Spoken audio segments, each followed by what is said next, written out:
তোমরা কেমন পরীক্ষা দিলে আজকে? ভালোই। বাংলা পরীক্ষা ছিল তো, কত নম্বরের ছিল পরীক্ষা? 90 প্লাস 10 100। আচ্ছা, কত অ্যান্সার করেছো?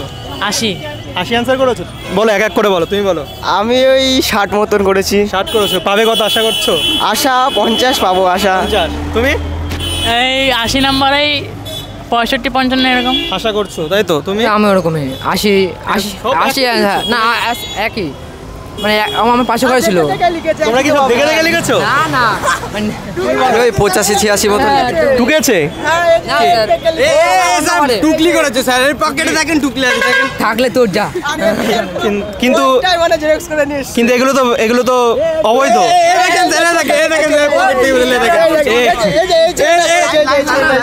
ঠিক আছে, এসব রাখো, সব জায়গাতে হবে না। ঠিক আছে, তুমি কত অ্যান্সার করেছো? ওই 85 86 মতন অ্যান্সার করেছি। 85 নিজে করেছো? হ্যাঁ। কতবার আশা করছো? ওই 60 65। তুমি? আমি 70। আচ্ছা, তোমাদের ভবিষ্যৎ পরিকল্পনা কি? কোথায় গেলে ভবিষ্যৎ পরিকল্পনা কি? পরিকল্পনা কি? টপার? আমাদের ব্যাচের টপার। ভবিষ্যৎ ব্যাচে পরিকল্পনা?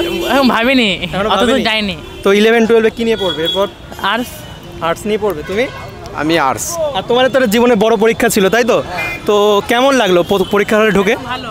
প্রথম একটু ভয় লাগলো, তারপরে ভয়টা কেটে গেল, ভালোই লাগলো। ভয় লাগছিল? হ্যাঁ আর টাইম ম্যানেজমেন্ট কি ঠিকঠাক হয়েছে? হ্যাঁ একদম ঠিক আছে। টাইম ম্যানেজমেন্ট সবার ঠিকঠাক হয়েছে? হ্যাঁ। তো সবাই কি আর্টস নিয়ে পড়বে? এখানে সায়েন্স নিয়ে কেউ পড়বে না? সায়েন্সের মতো যোগ্যতা নেই তো আমাদের। যোগ্যতা না, সায়েন্স তো মানে ইচ্ছা আছে, যদি ভবিষ্যতে পড়তে পারি। না, যদি ইচ্ছা থাকে অবশ্যই সায়েন্স নিয়ে পড়বে, ঠিক আছে? হ্যাঁ।